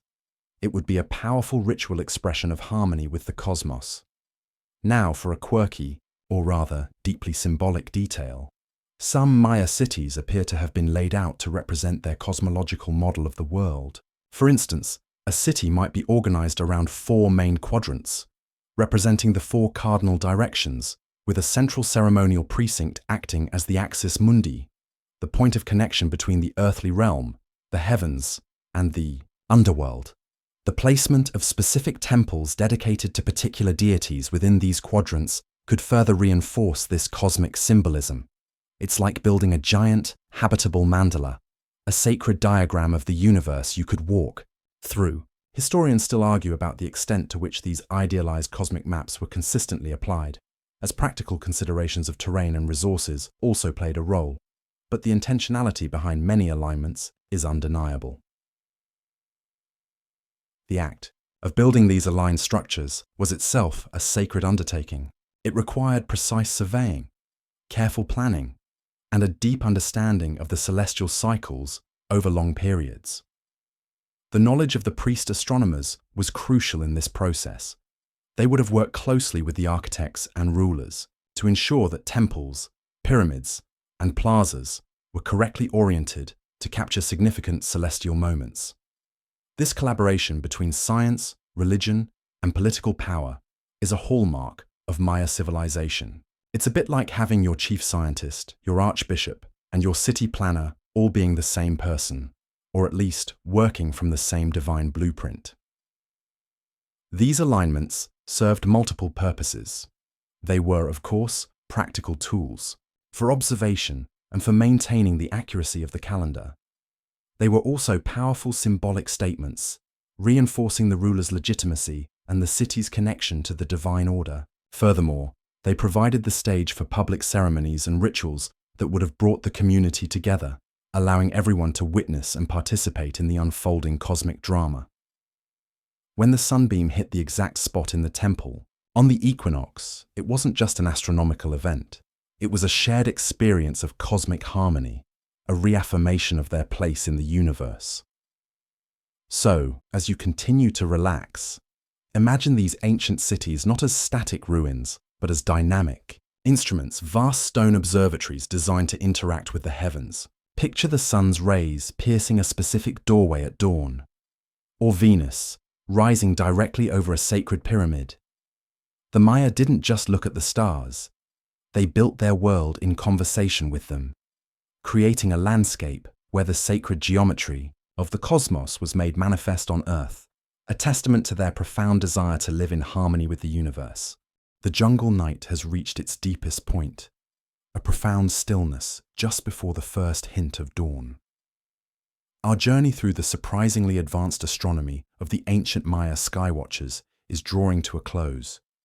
We've peered into their living cosmos, met their dedicated priest astronomers, marveled at their lensless observatories, and decoded the celestial significance of the sun, moon, Venus, eclipses, the Milky Way, and their unique constellations. We've appreciated their sophisticated mathematics, their sacred codices, their grand cycles of time, and the cosmic alignments embedded in their very cities.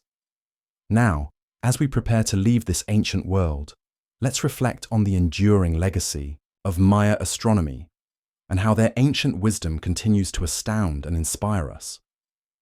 The astronomical achievements of the Maya were not isolated curiosities. They were integral to the functioning and worldview of their entire civilization. Their ability to predict celestial events with such accuracy, to develop complex calendrical systems, and to integrate this knowledge into their art, architecture, and social structures speaks of a society deeply attuned to the rhythms of the universe. This is a mainstream historical fact. The precision of the Maya calendar, particularly their calculation of the synodic period of Venus and the length of the tropical year, was in many respects superior to that of contemporary civilizations in Europe and elsewhere. They achieved this without the benefit of telescopes, advanced optics, or the mathematical traditions that spurred later Western scientific revolutions. Theirs was a science born of naked eye observation, meticulous record-keeping, and a profound, intellectual curiosity about the cosmos. What is perhaps most striking is the longevity of their observational traditions. The Maya were tracking celestial cycles for centuries, building upon the knowledge of previous generations. This continuity allowed them to discern patterns that only emerge over very long timescales. Their long-count calendar, stretching back thousands of years and projecting forward into equally vast expanses of time, reflects a comfort with deep time that is humbling. It's a perspective that encourages us to think beyond our immediate concerns, to see ourselves as part of a much larger, ongoing cosmic story. We worry about next quarter's profits. They were concerned with the turning of back tunes. It's a different scale of thinking altogether. The legacy of Maya astronomy is not just in their specific calculations or predictions, but in their holistic approach to understanding the cosmos. For them, astronomy was not separate from religion, art, or governance. It was all part of a unified system of knowledge, a way of making sense of their place in a universe that was simultaneously divine, powerful, and intimately connected to human affairs. This integration is something that modern society, with its often siloed disciplines, might learn from. Their science was imbued with a sense of sacredness, and their spirituality was informed by careful observation of the natural world. And now for a quirky and rather inspiring tidbit. Despite the collapse of the classic Maya civilization around 900 CE and the subsequent Spanish conquest which sought to eradicate indigenous knowledge systems, aspects of Maya astronomical and calendrical lore have survived among their descendants. Modern Maya communities in Guatemala, Belize, and Mexico still retain elements of the traditional calendars, particularly the 260-date Tzolk'in, which continues to be used by daykeepers for divination and ritual purposes. This persistence, this quiet act of cultural resistance and continuity over centuries of immense upheaval, is a powerful testament to the deep roots and enduring relevance of this ancient wisdom. It's like a secret stream, flowing beneath the surface of history, still nourishing those who know where to find it. Historians still argue about the precise reasons for the classic Maya collapse, with theories ranging from environmental degradation and drought to internal warfare and social unrest. However, it's unlikely that a failure of their astronomical knowledge was a primary cause. Indeed, their sophisticated understanding of cycles might have even allowed them to anticipate periods of difficulty, though perhaps not to overcome them entirely. The echoes of their astronomical prowess are found not just in academic journals, but in the ongoing efforts to decipher their hieroglyphs, understand their cosmology, and preserve the cultural heritage of their descendants. The ruined cities, now reclaimed by the jungle, stand as silent witnesses to their celestial achievements. The observatories, the aligned pyramids, the inscribed stelae, they all speak of a people who looked to the stars not just with wonder, but with a profound intellectual and spiritual engagement. They sought order in the cosmos and tried to replicate that order in their earthly domain. Their story reminds us that there are many ways of knowing, many paths to understanding the universe, and that advanced doesn't always mean possessing the most technologically sophisticated tools. Sometimes it means possessing a deep and abiding connection to the world around you, and the patience to listen to its subtle whispers. As the first, almost imperceptible hint of dawn begins to lighten the eastern sky in our imagined jungle, the stars begin to fade. Our journey with the Maya skywatchers is ending. Their world, so rich in celestial meaning, recedes as the new day approaches. Yet the wonder of their accomplishments, their ability to read the heavens with such insight from within the depths of the rainforest, remains. They remind us that the quest to understand our place in the cosmos is a deeply human one, shared across cultures and across millennia. The Maya gaze was fixed on eternity, on the slow, grand cycles of the stars, and in that gaze, they found a profound sense of order and meaning. As you gently drift towards sleep, perhaps you can carry a small piece of that ancient Maya wonder with you, a sense of connection to the vast and beautiful universe that still unfolds above us, night after night, just as it did for them so long ago. Their silent celestial cities may be ruins, but their astronomical legacy continues to shine, a faint but persistent starlight reaching us across the centuries. The rustling leaves seem to whisper of ancient calculations, of gods traversing the night sky, of time unfolding in immense repeating patterns.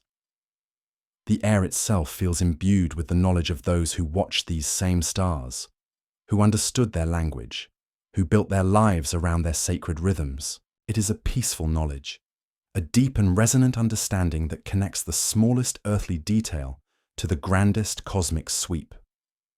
Let this sense of profound ancient connection be your final thought as you drift away. The Maya skywatchers knew the heavens, and in knowing them, they knew themselves. And now, you too have shared a glimpse of that profound, starlit wisdom. The jungle night has reached its deepest point. A profound stillness just before the first hint of dawn. Our journey through the surprisingly advanced astronomy of the ancient Maya skywatchers is drawing to a close. We've peered into their living cosmos, met their dedicated priest astronomers, marveled at their lensless observatories, and decoded the celestial significance of the Sun, Moon, Venus, eclipses, the Milky Way, and their unique constellations. We've appreciated their sophisticated mathematics, their sacred codices, their grand cycles of time, and the cosmic alignments embedded in their very cities. Now, as we prepare to leave this ancient world, let's reflect on the enduring legacy of Maya astronomy and how their ancient wisdom continues to astound and inspire us. The astronomical achievements of the Maya were not isolated curiosities. They were integral to the functioning and worldview of their entire civilization. Their ability to predict celestial events with such accuracy, to develop complex calendrical systems, and to integrate this knowledge into their art, architecture, and social structures speaks of a society deeply attuned to the rhythms of the universe. This is a mainstream historical fact. The precision of the Maya calendar, particularly their calculation of the synodic period of Venus and the length of the tropical year, was in many respects superior to that of contemporary civilizations in Europe and elsewhere. They achieved this without the benefit of telescopes, advanced optics, or the mathematical traditions that spurred later Western scientific revolutions. Theirs was a science born of naked-eye observation, meticulous record-keeping, and a profound, intellectual curiosity about the cosmos. What is perhaps most striking is the longevity of their observational traditions. The Maya were tracking celestial cycles for centuries, building upon the knowledge of previous generations. This continuity allowed them to discern patterns that only emerge over very long timescales. Their long count calendar, stretching back thousands of years and projecting forward into equally vast expanses of time, reflects a comfort with deep time that is humbling. It's a perspective that encourages us to think beyond our immediate concerns, to see ourselves as part of a much larger, ongoing cosmic story. We worry about next quarter's profits. They were concerned with the turning of back-toons. It's a different scale of thinking altogether. The legacy of Maya astronomy is not just in their specific calculations or predictions, but in their holistic approach to understanding the cosmos. For them, astronomy was not separate from religion, art, or governance. It was all part of a unified system of knowledge, a way of making sense of their place in a universe that was simultaneously divine, powerful, and intimately connected to human affairs. This integration is something that modern society, with its often siloed disciplines, might learn from. Their science was imbued with a sense of sacredness, and their spirituality was informed by careful observation of the natural world. Now for a quirky and rather inspiring tidbit. Despite the collapse of the classic Maya civilization around 900 CE and the subsequent Spanish conquest, which sought to eradicate indigenous knowledge systems, aspects of Maya astronomical and calendrical lore have survived among their descendants. Modern Maya communities in Guatemala, Belize, and Mexico still retain elements of the traditional calendars, particularly the 260-day Tzolkin, which continues to be used by daykeepers for divination and ritual purposes. This persistence, this quiet act of cultural resistance and continuity over centuries of immense upheaval, is a powerful testament to the deep roots and enduring relevance of this ancient wisdom. It's like a secret stream, flowing beneath the surface of history, still nourishing those who know where to find it. Historians still argue about the precise reasons for the classic Maya collapse, with theories ranging from environmental degradation and drought to internal warfare and social unrest. However, it's unlikely that a failure of their astronomical knowledge was a primary cause. Indeed, their sophisticated understanding of cycles might have even allowed them to anticipate periods of difficulty, though perhaps not to overcome them entirely. The echoes of their astronomical prowess are found not just in academic journals, but in the ongoing efforts to decipher their hieroglyphs, understand their cosmology, and preserve the cultural heritage of their descendants. The ruined cities, now reclaimed by the jungle, stand as silent witnesses to their celestial achievements. The observatories, the aligned pyramids, the inscribed stelae, they all speak of a people who look to the stars not just with wonder, but with a profound intellectual and spiritual engagement. They sought order in the cosmos and tried to replicate that order in their earthly domain. Their story reminds us that there are many ways of knowing, many paths to understanding the universe, and that advanced doesn't always mean possessing the most technologically sophisticated tools. Sometimes it means possessing a deep and abiding connection to the world around you and the patience to listen to its subtle whispers. As the first, almost imperceptible hint of dawn begins to lighten the eastern sky in our imagined jungle, the stars begin to fade. Our journey with the Maya skywatchers is ending. Their world, so rich in celestial meaning, recedes as the new day approaches. Yet, the wonder of their accomplishments, their ability to read the heavens with such insight from within the depths of the rainforest, remains. They remind us that the quest to understand our place in the cosmos is a deeply human one, shared across cultures and across millennia. The Maya gaze was fixed on eternity, on the slow, grand cycles of the stars, and in that gaze, they found a profound sense of order and meaning. As you gently drift towards sleep, perhaps you can carry a small piece of that ancient Maya wonder with you, a sense of connection to the vast and beautiful universe that still unfolds above us, night after night, just as it did for them so long ago. Their silent celestial cities may be ruins, but their astronomical legacy continues to shine, a faint but persistent starlight reaching us across the centuries. The rustling leaves seem to whisper of ancient calculations, of gods traversing the night sky, of time unfolding in immense repeating patterns. The air itself feels imbued with the knowledge of those who watched these same stars, who understood their language, who built their lives around their sacred rhythms. It is a peaceful knowledge, a deep and resonant understanding that connects the smallest earthly detail to the grandest cosmic sweep.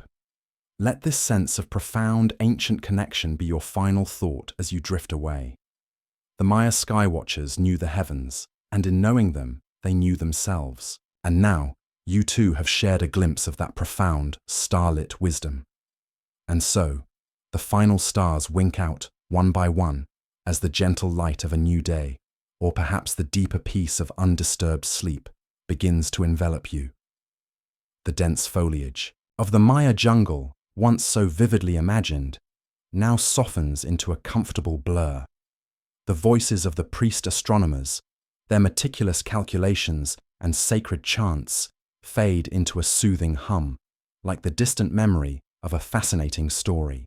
There are no more celestial alignments to check, no more omens to decipher, only the profound quiet of this moment, here and now, as you let go. The weight of ancient knowledge becomes a comforting presence, a reminder of the enduring human quest for understanding, a quest that now allows you to rest, secure in the knowledge that the universe keeps its watch, just as it always has. The complexities of Venusian cycles and solar observatories dissolve into the simple, singular sensation of your own breath, rising and falling, a quiet rhythm in the vastness of time. Allow yourself to drift, to float on this gentle current of peace, knowing that the ancient sky, in all its mystery and all its order, will still be there when you awaken, or as you journey deeper into your dreams. Let the silence be your companion now, a soft and welcoming darkness.